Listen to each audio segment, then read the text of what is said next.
tocó el tren. Pero bueno, aquí estamos felices de servir una vez más a nuestro Señor con este tema tan bonito que es templanza por amor. Y vamos a iniciar con una oración a San Miguel Arcángel pidiéndole que este programa salga como Dios quiere que sea. San Miguel Arcángel, defiéndenos en la pelea. Sé nuestro amparo contra la maldad y las acechanzas del demonio. Reprímale Dios como rendidamente te lo suplicamos, y tú, príncipe de la milicia celestial, armado del poder divino, precipita al infierno a Satanás y a todos los espíritus malignos que vagan por el mundo para la perdición de las almas. Amén. Y bueno, pues hoy nos vamos a tener que saltar algunas de nuestras cápsulas, pero sí vamos a platicar hoy sobre San Maximiliano Kolbe, que fue un sacerdote que dio su vida por un compañero prisionero en el campo de concentración de Auschwitz. Él estuvo dispuesto a morir para que su compañero preso, que tenía familia, pudiera ser liberado. Destacado por su heroico sacrificio y gran trabajo misionero, fundador del movimiento Milicia de la Inmaculada, que cuenta con millones de consagrados a María, diseminados por todo el mundo. Maximiliano Kolbe fue uno de los primeros santos canonizados por San Juan Pablo II. Su vida fue un milagro de generosidad. ¿Qué fue lo que inspiró a San Maximiliano Kolbe? Fue el Santísimo Sacramento. En la comunidad de Nipocolau se le habló a sus hermanos sobre Jesús en el Santísimo Sacramento como el hermano mayor, el novio de las almas, presente en la Santa Eucaristía. Él nos hace sus hermanos. Él alimenta nuestros corazones con un amor recíproco. El padre Maximiliano fomentó la adoración del Santísimo Sacramento como la actividad más importante. Soñaba en tener al Señor Jesús expuesto en la custodia cada día y noche en la capilla, y en 1938 declaró: mi objetivo es instaurar la adoración perpetua. Cuando nos acercamos a la capilla, adquirimos para nosotros y para los demás muchas gracias. Con esta adoración se hace un tremendo bien al mundo. Y hablando de la adoración perpetua, él agregó: allí fluye un caudal interrumpido de oración. La oración es el poder más grande del universo, capaz de transformar a cada uno de nosotros, capaz de cambiar la faz de la tierra. En 1920, el padre Maximiliano tomó la determinación de visitar al Santísimo Sacramento muchas veces al día. El padre Pal, un colega contemporáneo, atestigua que era fácil encontrarlo y saber lo que estaba haciendo porque siempre estaba en la capilla de adoración. Esto fue lo que inspiró al padre Kolbe a dar su vida por la de su compañero en prisión. Innumerables veces había meditado sobre esta verdad en la presencia de nuestro Salvador. Jesús eligió la muerte en la cruz para que pudiéramos tener la plenitud de su vida en el Santísimo Sacramento. Él eligió ser despreciado y crucificado para que podamos ser llenos de su amor. Él eligió ser herido al punto de ser desfigurado para que podamos ser sanados a la perfección. Él eligió las tinieblas del terrible abismo para que podamos tener luz y la alegría de su presencia real. Eligió la agonía de estar totalmente abandonado por el cielo para que podamos tenerlo siempre a Él, Emmanuel, con nosotros en la tierra. El padre Kolbe le dijo a sus hermanos: todos los hermanos menores deben tratar de imitar al hermano mayor, Jesús, en el Santísimo Sacramento. Y esto es lo que el padre Kolbe hizo cuando intercambió su propia vida por la de su compañero de prisión. El efecto más grande de su devoción al Santísimo Sacramento fue la imitación. Puede que no seamos llamados a tan dramático acto de generosidad, pero cada día somos llamados a muchos pequeños actos de desprendimiento y de amor. Todos deberíamos ser motivados, influenciados e impulsados por el acto más grande de generosidad, el testimonio generoso del amor de Jesús en el Santísimo Sacramento. Qué hermoso testimonio de vida. Y bueno, vamos a empezar con nuestro tema tan hermoso, que es templanza es amor. Y vamos a empezar como siempre con la palabra. Llenen la tierra y sométanla. Ejerzan dominio sobre los peces del mar, sobre las aves del cielo y sobre todo ser viviente que se mueve sobre la tierra. Génesis 1:28. Es decir, nuestro Señor nos hizo como administradores de sus bienes. Pasó algún tiempo y Caín hizo a Yahvé una oblación de los frutos del suelo. También Abel hizo una oblación de los primogénitos de su rebaño y de la grasa de los mismos. Yahvé miró propicio a Abel y su oblación, mas no miró propicio a Caín y su oblación, por lo cual se irritó Caín en gran manera y se abatió su rostro. Génesis 4:3. ¿Cuál fue la diferencia entre una ofrenda y la otra? que el uno ofreció lo primogénito, lo mejor. Entonces habríamos que preguntar qué es lo que estamos entregando a nuestro Señor. También tenemos por aquí otra lectura que dice: llegó también una viuda pobre y echó 2 moneditas, o sea, una cuarta parte del haz. Entonces, llamando a los discípulos, les dijo: os digo de verdad que esta viuda pobre ha echado más que todos los que echan en el arca del tesoro. Marcos 12, 42, 43. Yo creo que aquí podemos preguntarnos qué es lo que le estamos dando a nuestro Señor. Todo lo que hay en nuestra alma o lo que nos sobra. La gente le preguntaba, pues, ¿qué debemos hacer? Y él él respondía, el que tenga 2 túnicas, que las reparta con el que no tiene. El que tenga para comer, que haga lo mismo. Lucas 3, 10 al 11. Y ahorita que vamos a hablar de la virtud de la templanza, una de las cosas con las que hoy en día nos damos rienda suelta, pues a veces es no solamente la comida, la bebida, sino también las cosas que compramos. ¿Cuántos de nuestros hermanos les falta lo que nosotros tenemos ahí guardado o lo que nosotros desperdiciamos y está haciendo falta en el mundo? Todos los creyentes vivían unidos y tenían todo en común. Vendían sus posesiones y sus bienes, repartían el precio entre todos, según la necesidad de cada uno. Hechos 2, 44, 45. Aquí podríamos preguntarnos, ¿cuántos bienes me ha dado nuestro Señor para administrar? ¿Y en cuántas otras partes de la tierra hay gente a la que le está haciendo falta lo que a mí me sobra? ¿Qué tanto tengo yo que compartir con ellos?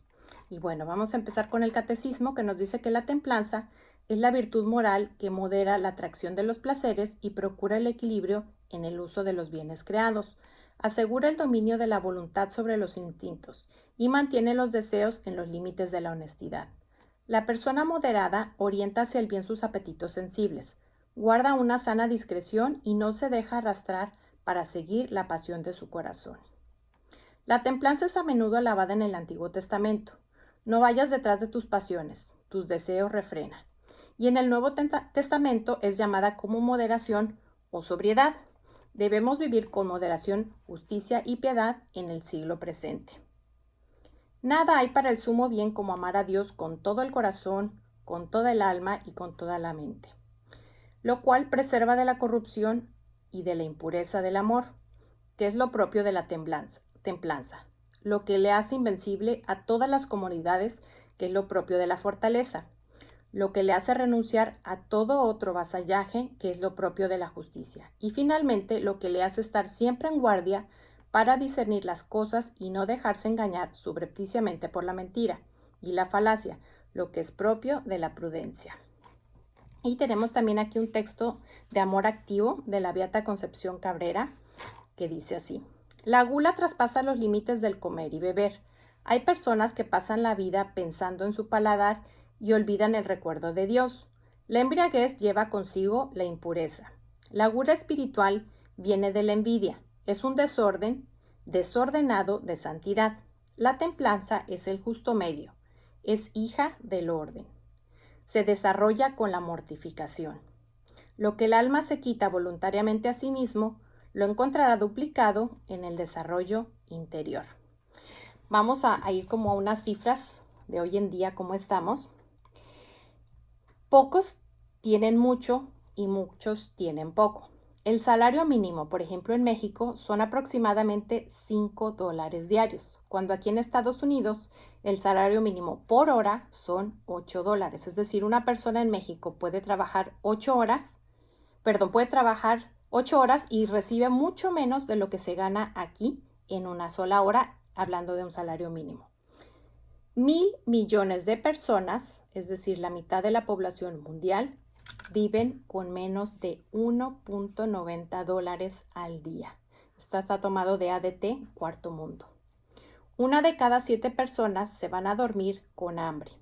Cada día mueren 25,000 personas de hambre. Al año mueren 6 millones de niños menores de 5 años por pobreza. Estos son datos de la ONU citados en la jornada el 13 de octubre del 2007. Ahora, a veces nos preguntamos qué es el diezmo. Nos pusimos a investigar porque hay como diferentes maneras de tomar pues una forma de cómo ayudar a la iglesia, que la iglesia obviamente lo utiliza para ayudar a las personas más necesitadas. Y nos encontramos en Alatea un artículo muy interesante y lo resumimos así. El diezmo es una aportación voluntaria a la iglesia para solventar necesidades. En el Antiguo Testamento era la 10ª parte que se ofrecía a Dios por gratitud. En el Nuevo Testamento ni Jesús ni los apóstoles lo piden. Se habla de personas que dieron con amor. San Pablo habla de dar lo que se pueda.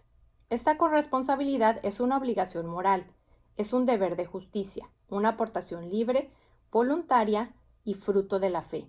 El cristiano debe dar según sus capacidades. La medida es el amor. Yo quiero platicar algunos ejemplos sobre esto. Hemos visto, por ejemplo, las hermanas de la caridad, que muchas veces las hemos citado y a veces necesitamos escuchar muchas veces algo para poderlo entender.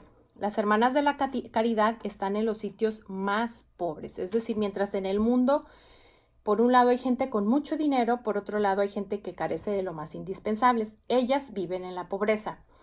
Ellas además ayudan a las personas especiales y a las mujercitas que las han corrido de su hogar.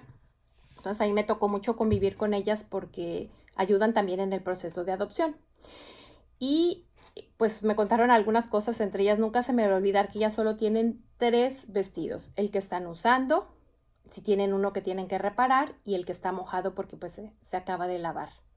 Si ellas reciben un camión muy grande con alimentos, no se quedan con ellos y dicen ya descansamos para todo el año. Van y lo reparten, solamente se quedan con una parte muy pequeña. Me tocó también comprender lo que es la pobreza en mi país. Cuando yo era adolescente me tocó ir de misiones. Fui un par de veces y yo pude darme cuenta que en algunas partes de nuestro país, de México, estoy hablando de México, hay personas que lo único que comen durante todo el año son arroz y frijoles, cocinados de manera diferente. Es una situación muy triste, viven sin luz, tienen que pues caminar varios o cientos de metros para ir por agua, lavan su ropa con agua fría en el río, se tienen que bañar con agua fría, obviamente que no hay luz. Y sin embargo, lo más sorprendente es que cuando uno va a esos lugares, uno a veces cree que va a ayudar y lo que va es a recibir. Es gente que es totalmente desprendida, que son capaces de darte todo lo que tienen y mucho más. Me ha tocado también en vacaciones visitar Nicaragua y hay algo que nunca se me va a olvidar. Pues hay casitas que las paredes son de plástico y en alguna ocasión me tocó ver, parece como que vivían 2 familias juntas y había niños, tal vez unos 10 niños, desde tal vez 10 años para abajo, y ni siquiera tenían para ropa interior, es decir, como animalitos. Es donde yo ahí me pregunto cómo puedo enfocar en mi persona esa lectura que dice, si tú tienes 2 vestidos y hay un hermano tuyo que no tiene un vestido, ¿qué es lo que tú tienes que dar? ¿Solamente el 10%? ¿O de qué te tienes que desprender? A veces lo que nosotros hacemos en nuestra ciudad, pues tal vez no nos toca convivir a diario con este tipo de personas tan pobres, pero si yo en mi casa, donde yo vivo con austeridad, vivo con moderación, aprendí a estar sacando todo eso que no uso, a analizar lo que yo estoy comprando, si realmente lo necesito, si su precio es razonable, si la calidad me va a durar, y hacer pequeños actos de sacrificio, esa pobreza que hay en otra parte del mundo va a terminar. Nosotros somos responsables de la pobreza que hay en el mundo. Tampoco me canso de repetir que la señora Gloria Polo, cuando tuvo un encuentro de vida con Dios, de esos que son todavía mucho más profundos que solamente esa luz del túnel que se ve y luego pues sentir esa inmensa alegría de encontrarse con Dios, ella tuvo su juicio particular. Y ella dice que ella acostumbraba a hacer fiestas muy grandes y después de las fiestas, pues la comida que quedaba la tiraba. Entonces dice que cuando le toca ver su libro de la vida, como lo vamos a ver todos nosotros en algún momento, mientras ella tiraba ese arroz, que a lo mejor decimos, bueno, pues el arroz no es algo caro, nuestro Señor le enseñaba cómo había una porción del mundo muy grande que estaba muriendo de hambre. Y entonces como en primera persona le dice, mira, mientras tú tirabas comida, como yo, o sea, yo Jesús, moría de hambre. Entonces pensemos antes de tirar cualquier alimento, si me voy a servir de más o cuánto es lo que voy a comer, cuánto corresponde lo que yo estoy comprando en su precio a las necesidades que tiene una familia. Me tocó escuchar una historia de alguna asociación civil, la verdad es que no recuerdo dónde es, pero creo que fue en Colombia, y platicaba una señora que ella era voluntaria en un hospital, y entonces había un paciente que le hacía falta un medicamento y estaba muriendo. Entonces ella se salió a buscar el dinero. Cuando regresó, el paciente estaba muerto. Y lo más triste de todo es que ella se dio cuenta de que la cantidad que necesitaba para la medicina, ella la traía en su bolsa. Pero a veces nos cuesta mucho trabajo desprendernos de las cosas. Y dice que después el otro impacto que ella sintió muy fuerte, dice que estaba una vez en un restaurante donde acostumbraba pues comer en familia o con amigos. Y a la hora que ella empezó a analizar el menú, los platillos tenían el costo de lo que había costado una vida. Entonces, como muchas veces nosotros nos damos lujos olvidándonos de tanta gente que está pasando necesidades. Y no es que esté mal, porque Dios nos ha dado para que satisfagamos nuestras necesidades, pero también somos administradores de esos bienes. Entonces sería importante hacer un análisis. Muchas veces la economía la dibujan como una pirámide. En esa parte de la pirámide, ¿en qué parte estoy? ¿Y qué tanto comparto yo con los que carecen de lo indispensable para poder vivir? Tengo que ver cómo vamos de tiempo porque estamos un poquito desfasados. Y quería compartir también de este libro que está aprobado por la Iglesia, Mística Ciudad de Dios. Son visiones y revelaciones a Sor María de Jesús Águeda. Y quiero compartir algunas cosas que aquí viene hablando sobre cada una de las virtudes. Pues aquí empieza con la justicia, pero hay otra parte donde habla también de la templanza de la Virgen. Y dice así, hablando de la Virgen María: nunca distribuyó por su mano el dinero porque jamás lo trataba, pero repartíase por su orden y otras veces por sus consejos. Pero en estas cosas y otras semejantes siempre guardó suma equidad y justicia, según la necesidad y condición de cada uno. Lo mismo hacía en la distribución de los oficios y dignidades o ministerios que se repartían entre los discípulos. La justicia conmutativa enseña a guardar igualdad y reciprocidad en todo lo que se da y se recibe entre las particulares personas, como dar 2 por 2, el valor de una cosa guardando igualdad en ello. De esta especie de justicia tuvo la Reina del Cielo menos cosa alguna por sí misma, y si alguna era necesaria, comprar o conmutar, esto lo hacía el santo patriarca José, cuando era vivo, y después lo hacían San Juan Evangelista o algún otro de los apóstoles. Pero el maestro de la santidad, que venía a destruir y arrancar la avaricia, raíz de todos los males, quiso alejar de sí mismo y de su Madre Santísima las acciones y operaciones en que se suele encender y conservar este fuego de la codicia humana. Luego encontramos por acá otra parte muy interesante.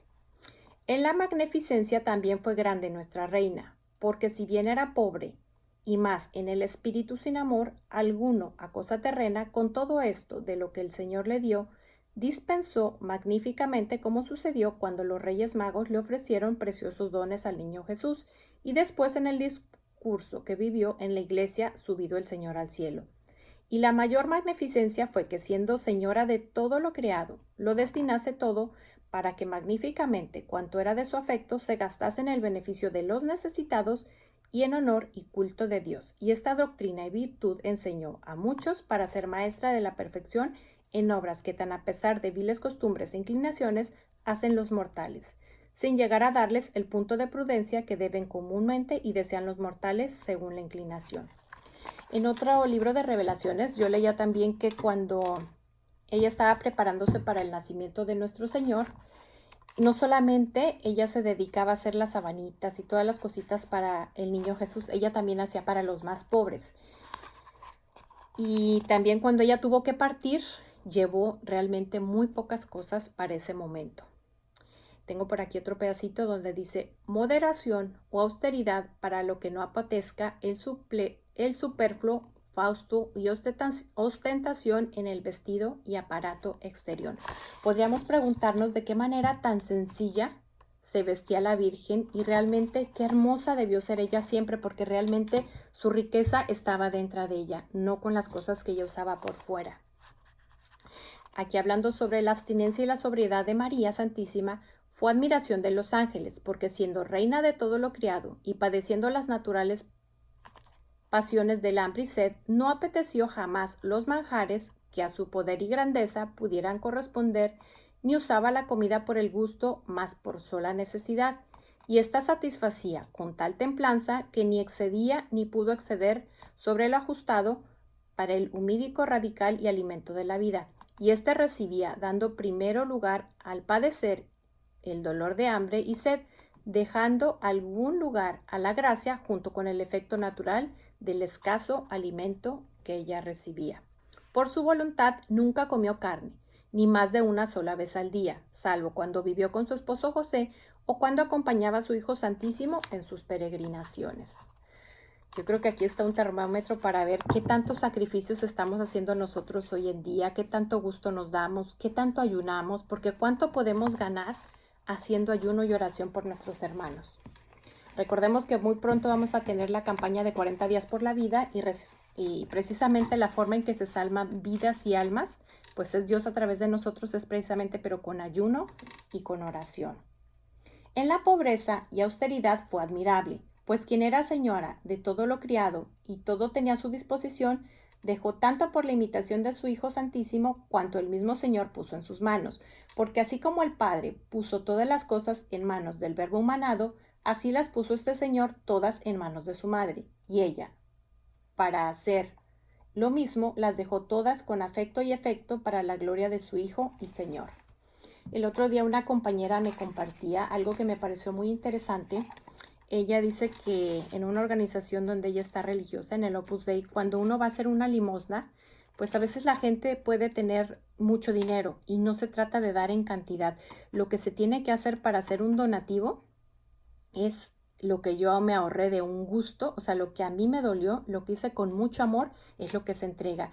Y es donde se viene a cumplir lo que nuestro Señor nos dice de esa viejita que dio esas 2 moneditas que eran todo para ella. O sea, ¿cuánto sacrificio puede ser para una persona que a lo mejor lo tiene todo y decir, no me voy a comprar este vestido y voy a donar esta parte de lo que hubiera comprado? O a lo mejor en vez de este vestido que yo me lo puedo comprar y me puedo dar ese gusto y cuesta muy caro, mejor me voy a comprar este que es más económico y lo doy a una persona necesitada. Tengo por aquí sobre la templanza. Pena del primer pecado fue perder el hombre el perfecto uso de la razón y que las pasiones inobedientes contra ella se rebelasen contra quien se había rebelado contra su Dios, despreciando el justísimo precepto. Para reparar este daño fue necesaria la virtud de la templanza, que domase las pasiones, que refrenase sus movimientos deleitables, que les diese de ese modo y restituyese al hombre del conocimiento del medio perfecto en la concupiscible y enseñase e inclinase de nuevo a seguir la razón como capaz de la divinidad y no a seguir su deleite como uno de los brutos irracionales. El que sabe con la templanza moderar sus pasiones, negándole el inmoderado y bestial deleite que apetecen, podrá decir y experimentar que le introduce el rey en las oficinas de su relegado vino y tesoros de la sabiduría y espirituales carismas, porque esta virtud es una oficina general llena de las virtudes más hermosas y fragantes al gusto del Altísimo. Y si bien quiero que trabajes mucho para alcanzarlas todas, pero singularmente considera la hermosura y buen olor de la castidad, la fuerza de la abstinencia y sobriedad en la comida y bebida, la suavidad y efectos de la modestia en palabras y obras, la nobleza de la pobreza altísima en el uso de las cosas. Con estas virtudes alcanzarás la luz divina, la paz y la tranquilidad de tu alma, la serenidad de tus potencias, el gobierno de tus inclinaciones, y llegarás a ser toda iluminada con los resplandores de la divina gracia. Pues cuántos regalos nos promete nuestro Señor si nosotros, por voluntad propia, aprendemos a renunciar a todos nuestros gustos, a ejemplo de cómo lo hacía Él, y como lo hizo nuestra Santísima Madre. Recordemos que Él, para poder iniciar con su evangelización que Él nos hizo con su amor, primero estuvo en ayuno. Entonces, una pregunta para hoy sería, ¿de qué debo ayunar hoy? ¿En qué me debería yo de medir un poquito más? ¿Cómo estoy administrando los bienes que Dios puso a mi cuidado? ¿Los utilizo solo para mí? ¿Solo para los míos? Es decir, para mi familia, mis amigos. ¿O procuro que a los desconocidos tampoco les falte nada? ¿Compro cosas que no necesito? ¿Caras? ¿Más de las que necesito? ¿Guardo lo que ya no uso? ¿Me duele la necesidad ajena? ¿Basta con ser generoso y entregar solamente el diezmo? ¿O qué es lo que nuestro Señor me está pidiendo el día de hoy? Pues yo creo que en este momento vamos a hacer una pequeña oración. Vamos a pedirle a la Virgen que nos ayude a encontrar dónde me hace más falta tener templanza. A la hora de comer, a la hora de beber, a la hora de comprar cosas, en el internet, a la hora del placer, porque si bien la sexualidad nuestro Señor la hizo para un fin procreativo y un fin unitivo, ¿estoy haciendo un mal uso de ella o es lo que me está deteniendo para empezar a utilizar los métodos naturales? Que los métodos naturales llevan precisamente la templanza y el autodominio entre nosotros. Vamos a pedir a través de esta oración de la pureza a la Virgen para que nos dé la santa luz de Dios para descubrir y nos regale también esa gracia que nos hace falta de la templanza para irnos moderando. Bendita sea tu pureza y eternamente lo sea, pues todo un Dios se recrea en tan graciosa belleza. A ti, celestial princesa, Virgen Sagrada María, yo te entrego en este día, alma, vida y corazón. Mírame con compasión y no me dejes, Madre mía. Amén. Que Dios los bendiga y que pasen una excelente semana.